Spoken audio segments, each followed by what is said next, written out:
Hello everyone, TLSG here, back again with another daily Marvel Snap video. Today we have an interesting take on a Hela build. So a user named Nasir came up with this idea of a Hela casino is what they call it, where Hela is not the only win condition. It can push high amounts of power. If you can drop Hela, you will obviously get an advantage. If you end up discarding or not drawing into your Hela, that is not the only win condition from the list. And so Hela as a deck archetype has been through a lot of refinement, and it's a really interesting deck line. So one of the first big community posts that I saw that had a really good guide as far as operating and navigating a Hela list was from Captain Crunch. It is more of a typical standard Hela deck list that most of us know of now. This kind of helped influence Nasir in kind of refining and recreating that archetype and turning it into what we have now. And so now it's almost like there are two archetypes of Hela. One that is an incredibly high roll, so if you get Hela, you should almost always win.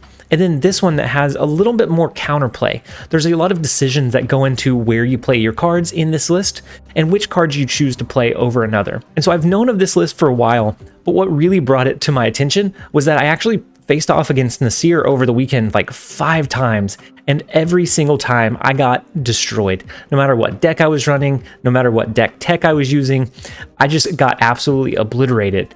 And I think Hela was only used one time.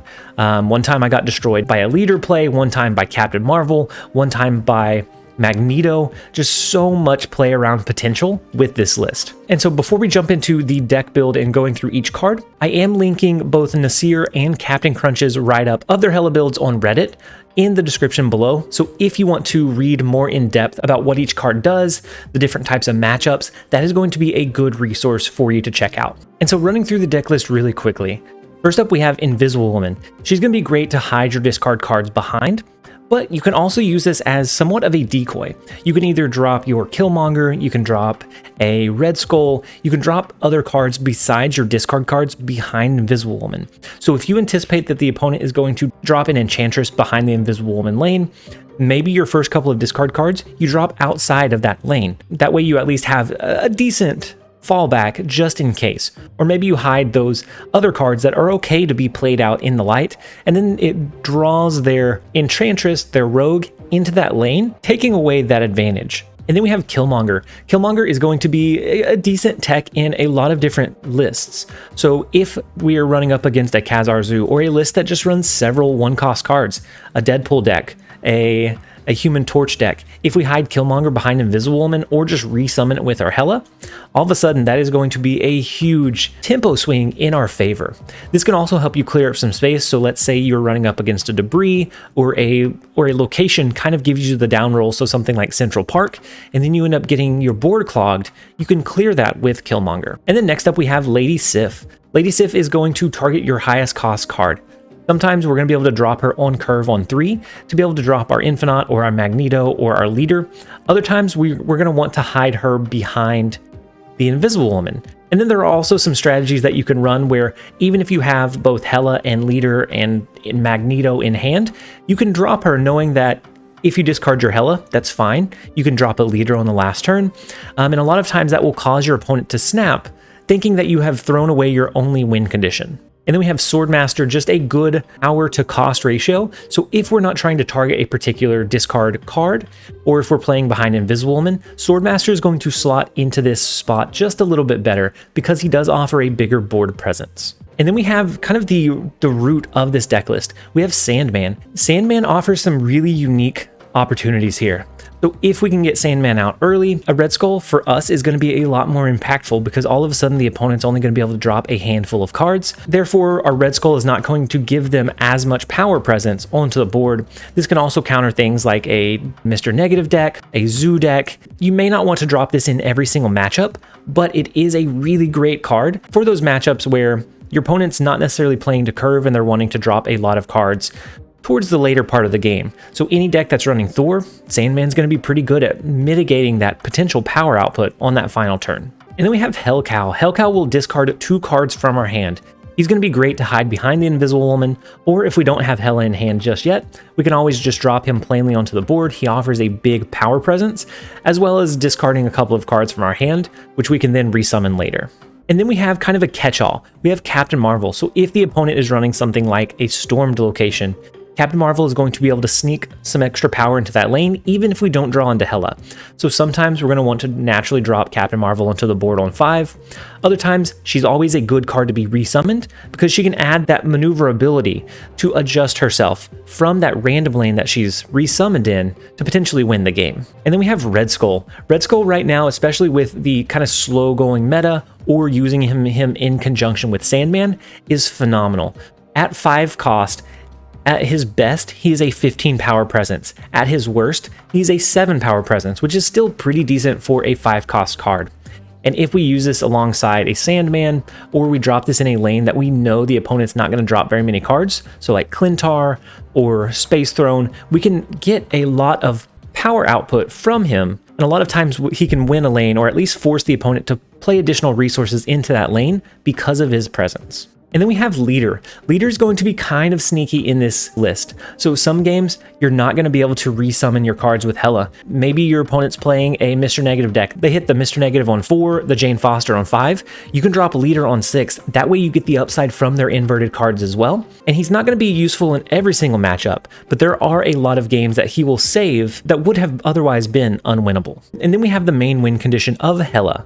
But she's not the only win condition. Hela is going to give you a really good upside if you are able to play her. If you don't draw into her, if you discard her, that's okay. A lot of times that will allow you to get those big 8 cube games because you have those other alternative play lines. And then we have Magneto. Magneto is going to be a really interesting card. So a lot of times he can steal a lane away. So if we threw Red Skull in a lane that had several 3 or 4 cost cards, we have Sandman on the board, we can easily assume what amount of power the opponent can play onto the board, and we can grab certain 3 and 4 cost cards with Magneto to help swing and position ourselves for a victory. So sometimes even just playing him naturally will give you a potential win condition. And then we have Infinite. Infinite's going to be one of the best cards to be able to be resummoned by your Hela. Sometimes even if you only get 1 discard and it happens to be your Infinite, that's enough to make your Hela worthwhile on 6, and then you can focus on other play lines on 5, such as your Captain Marvel or your Red Skull. But that is the rundown of the deck list. We are going to go ahead and jump into a few games.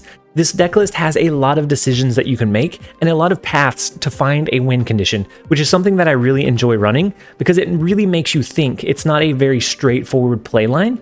It makes you think and try to really find the most efficient way to drop your cards. And so we are going to go ahead and jump into a few matches. I hope you guys enjoy. All right, so first up we have Ho Jon Ho. And in our starting hand, we do have the Invisible Woman and some of our discard cards. And so that is going to be our primary play path. But if it looks like they're running a deck list that might be able to counter it, we do have the pivotable choices as well. And so the second location is Central Park. We can go ahead and play our Invisible Woman. If they send us something like a Green Goblin to try to cap out this location and force us into a no-win situation, we can always drop Killmonger, which is going to clear an additional space for us.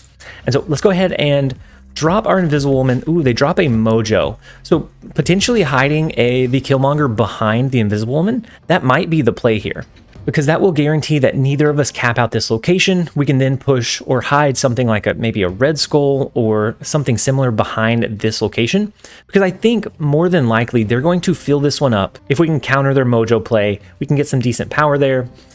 We can always lean on a leader on that last turn to find a win condition, I think. So let's go ahead and hide the Killmonger. I think that's going to be like a sneaky play. I don't think they're going to anticipate it. They're going to be playing into the fact that there is a squirrel in that location. Ooh, and then they drop a Thor there as well. Interesting. Okay, so here I think we're going to play our Sandman. We do have the upside that we are going to pull a card into the Grand Central location after next turn, so we can play one card, we'll have another one pulled into. If we draw into Hela, that might be kind of bad. It could potentially be bad, but it looks like they're going to have to cap out the Grand Central location after next turn. And so we get an Infinite, which is okay. And so I think what we do is we play our Red Skull into Washington, D.C. If we pull into Leader, that's okay in Grand Central. More ideally, we'll pull into Infinite. Then we wouldn't even need our Hela, and we can have a lot of locations and a lot of power presence on the board. And so let's go ahead and lock this play in. I think this one is a decent play line. It looks like they're going to have to play a card into the Grand Central Station to trigger the rescue. Ooh, and then they counter us with an arrow, which kind of feels unfortunate. But we do pull into our Lady Sif, which discards our leader. It feels kind of bad, but if they pull into their Adam Warlock, which is not great either. I'm going to play Captain Marvel into Grand Central. I'm not entirely sure about this playline, though. I think since both Invisible Woman and Captain Marvel, so I don't think Captain Marvel is going to do us a lot of good here.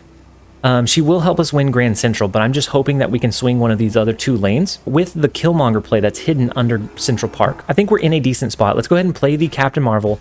They play a Ronin, which is going to win them the Central Park location. We're actually going to sneak the Washington, D.C. lane with 1 power.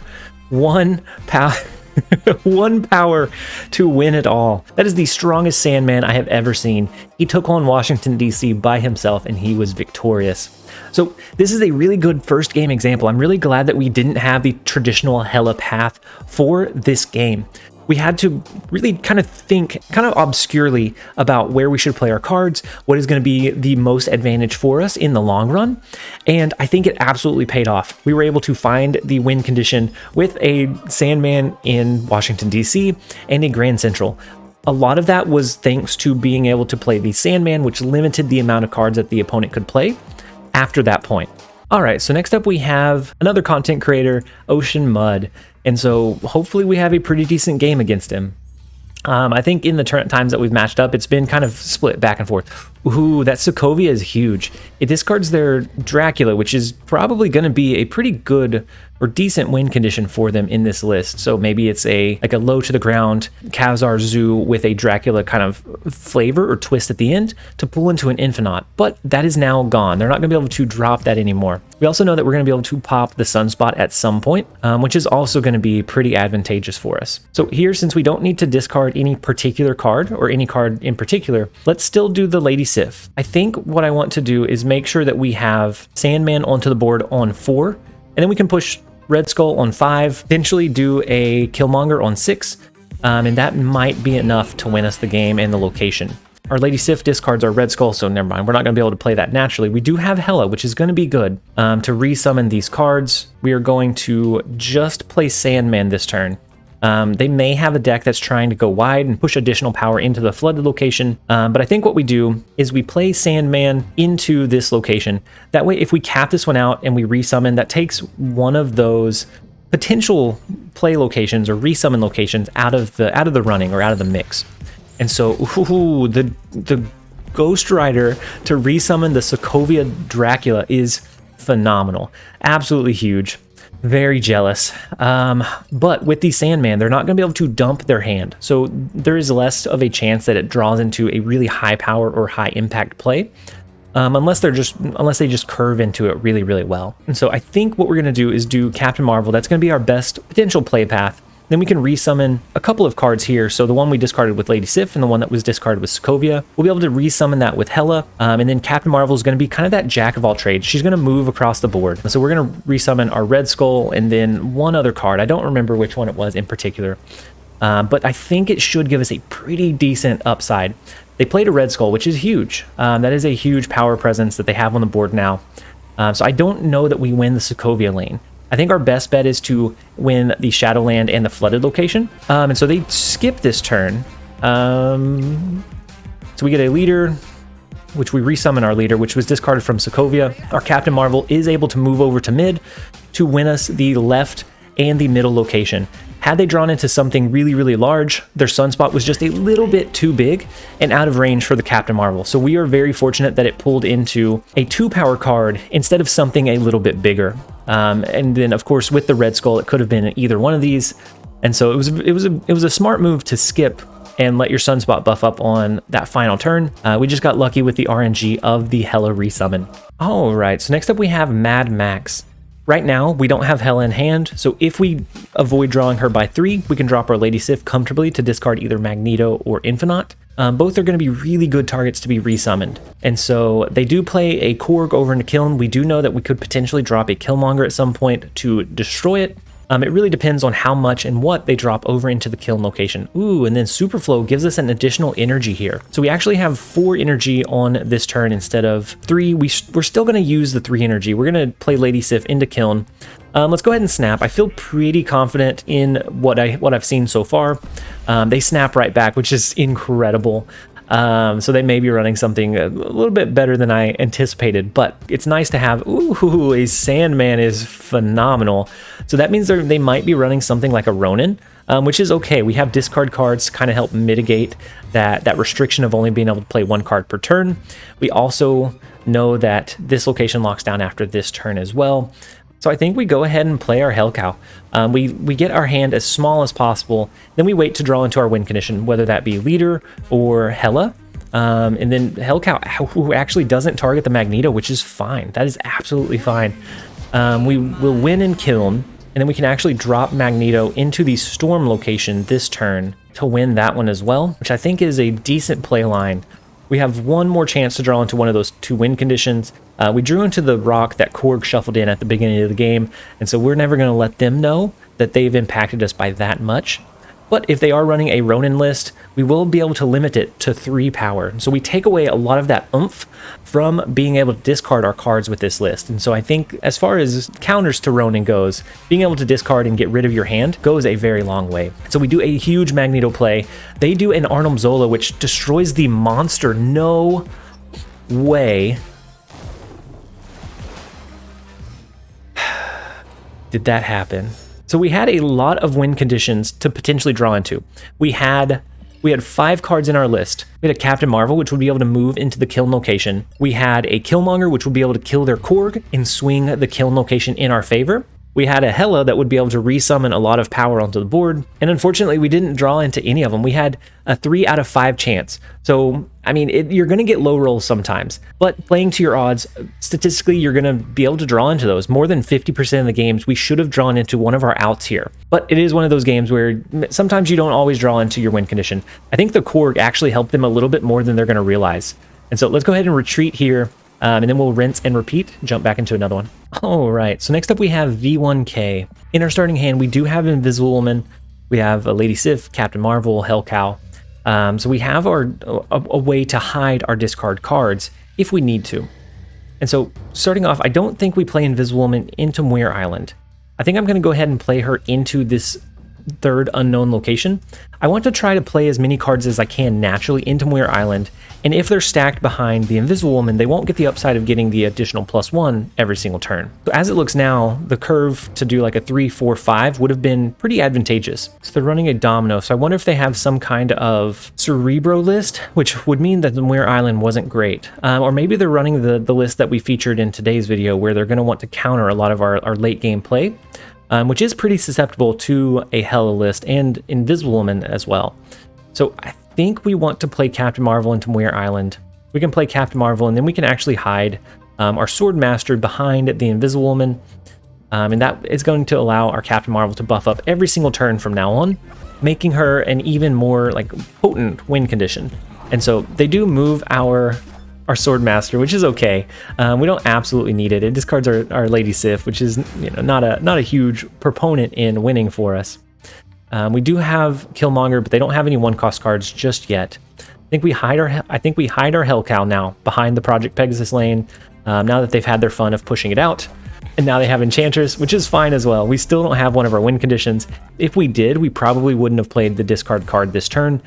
We would have more than likely went with something like Sandman, but it's funny nonetheless. And so let's go ahead and skip this turn. No matter what they play, we do have a leader to kind of counter that play on that final turn.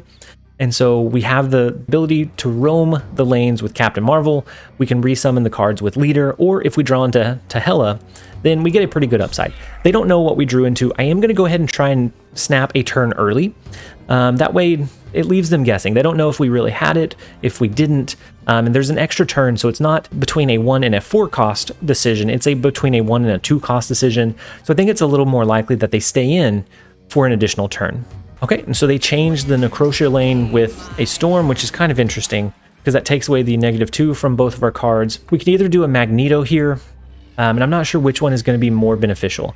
So the Magneto play would pull their Enchantress, their Juggernaut, and their Storm could potentially pull it all into one location for us. And that could, I mean, if they play here, that could leave all of their power out of the board. Captain Marvel would then be free to roam. Or we can go with like a leader play, which doesn't push us into the win here, but Captain Marvel can move over. It leaves us space in both of these just in case they really push some high power cards. I think the leader play into the flooding location with the kind of tech of Captain Marvel being able to rotate around is what we're going to go with here. So let's go with the leader. Let's see what they drop. Could be a magic, unfortunately. It is a magic play, and they are a magic man. We still have Captain Marvel that can move over into the flooded location. We're not winning it right now, but as long as we win it by next turn, we're fine. And then because we extended the game, they extended the game, we do draw into our Hela, which is huge. That is a huge proponent of a win condition. We've actually discarded a whole bunch of like hodgepodge, just like a whole bunch of our mid-range cards, not necessarily our high power cards. I think one of the 2 cards left in the list is actually our Infinite. I don't think we've discarded the Infinite this game. So do we want to go with a Magneto play, or do we want to go with Hela? They snapped, they feel confident. I'm not sure what playline they have, because we have it could be a Shang-Chi, right? A Shang-Chi here could swing this location, and it would make Captain Marvel not be able to move over because it would destroy these 2 cards. But we have Hela to resummon some additional power. I think we're fine. I'm guessing a Shang-Chi play here, and then something else of like 2 cost over into the Limbo location. And so let's see if that is what the playline came out to be. There's the Shang-Chi, yep. And so that is unfortunate, but it is fine, I think. And then they have the Killmonger, so we win left and right. We let them have Muir Island, anticipating the Shang-Chi play.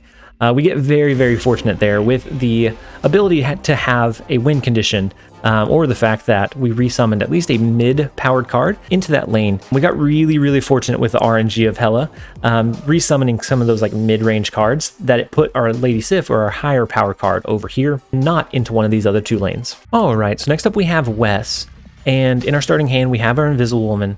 We also have Hela, so we're going to need to kind of be cautious about where and when we discard cards. And so I don't really like Invisible Woman into start tower lane. I think we're going to play her into the cloning vats, and then I don't know if the cards we play there will get cloned after that. We'll just have to kind of play it out and see. No, they're cloned after they're revealed, and so we won't be able to get the upside there. And then the last location is Danger Room, which is pretty decent for us. It's not bad. I think here we go with the Lady Sif into the Invisible Woman location. That will, at the end of the game, discard one of our cards, one of our highest cost cards, and so ideally it's either Infinite or Magneto, once we drop our Hela onto the board. And so they go with a wave, which is kind of interesting, honestly, because that allows us to do quite a few things. We can hide our Hela right away, and then all we have to do is just play our discard cards naturally onto the board after that. And we get a guaranteed upside of that summon. I'm a little confused by the wave play. I think they're going to go with an Odin. Let's go ahead and I want to snap, but I'm going to wait 1 turn here. So they go with a Doctor Doom, and then they'll be able to go with another Doctor Doom on the final turn to have a pretty wide board presence. And so since it's turn 5, I'm actually going to go with 2 cards here. I'm going to go with a Swordmaster and an Invisible Woman to push as much power as I can into the Stark Tower lane. We can drop our Magneto naturally on the board. We can drop either here or here. And then we know that we're going to resummon our Infinite after everything else concludes. So we are going to go ahead and snap now. I waited 1 turn because I wanted them to get a little bit more confident that we didn't have Hela, thinking that they were going to do an Odin to re-trigger the wave in the Black Widow, but I guess I read it incorrectly, or I read it wrong. So they drop a Ronin, so they're gonna be able to actually drop 2 Ronins here. But we do have some discard cards. We aren't gonna get. These 2 will resummon back into our hand after they reveal, which is gonna be kind of interesting because it will buff up the Ronin a decent amount. And so they turn first. I think we still go with the same play. I think we're gonna win the left lane and the far right lane because I think they drop another Doctor Doom or maybe another Ronin. Knowing that he's going to be a decent power presence on the board after the 2 cards that we play here get duplicated. They go with an Arnim Zola, which could have hit Doctor Doom, which wouldn't have been great for him, but it hits Ronin, which is a pretty good upside. Knowing that Lady Sif is now going to duplicate, that Hela will duplicate, gives us a little bit of downside. I think we're fine. Yeah, we end up being fine nonetheless, but it was an interesting interaction between the Ronin and the Invisible Woman cloning vat. because then we can't really do anything about those cards that we've already played there because they're going to resummon regardless. And so that is a 4-cube win. Let's go ahead and jump into the next one. All right, so next up we have Mage. And the first location is Monster Island, which is not terrible for us. Unless the opponent's running like a Shang-Chi, then it becomes a little bit more difficult to win, but still not unwinnable at that point. Elysium is kind of a nice touch. We're going to be able to hide some of our cards behind Invisible Woman. We'll be able to play Hela a turn early and hide it behind the Invisible Woman lane. And then we can either play our big cards naturally, we can hide additional cards behind there. It gives us a lot of flexibility. Okay, so they run an armor over there, so we don't have to worry about the Shang-Chi play against the monster anymore. And then Miniaturized Lab is going to be great because we'll be able to resummon those cards later in the game. And they actually go ahead and snap. I'm not sure what they're so confident about with just what they have so far.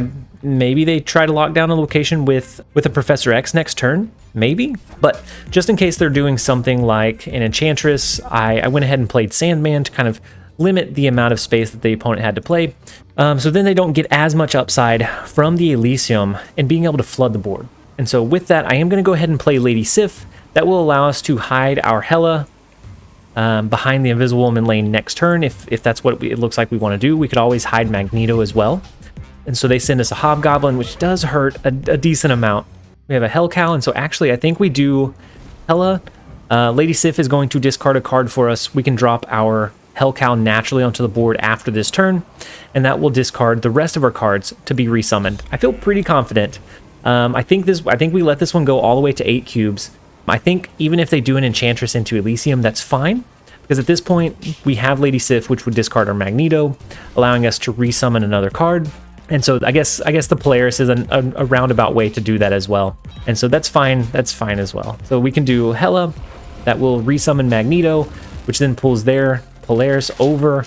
We of course lose the Monster Island lane very, very drastically. We could do a Hell Cow, or we can do a Captain Marvel. Captain Marvel is going to kind of protect our weak side a little bit. I guess they could drop a really high power card over into the Miniaturized Lab, so they may end up winning this one. We might lose this one. The early Hela was a little bit unfortunate at making sure that we weren't able to get as much of an upside from the play, but at least we were able to play Hela a turn early in anticipation of some kind of foul play with the Invisible Woman. So let's go with the Captain Marvel here. I think we end up losing this one. They can drop one card. If we had a leader here, it would have been the perfect top deck. In our deck list, we still had Leader, we still had Infinite, and then we still had Red Skull. Leader and Red Skull would have been both fantastic to draw into on this last turn because it would have helped us win the Miniaturized Lab. But we are going to play with what we have. They do a Rescue, which is not going to push their cards up enough. So we actually get the upside of having Captain Marvel win a lane by herself. We still win in Elysium, and so we get the 8-cube sneaky victory that probably shouldn't have happened. I'm a little flabbergasted.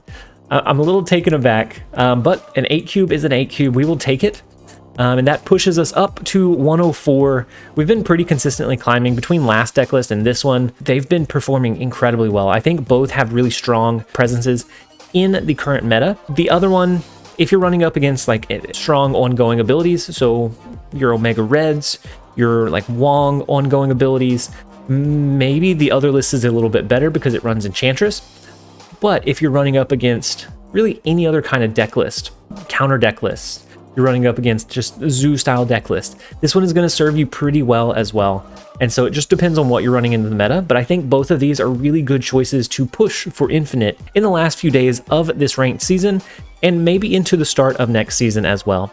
But with that, we are going to go ahead and end the video here. I hope that you guys enjoyed it. If you did, make sure to leave it a like and a comment down below. It helps the video get out to a wider audience, and it lets me know that you guys are enjoying the content. As always, this has been TLSG. Later, guys.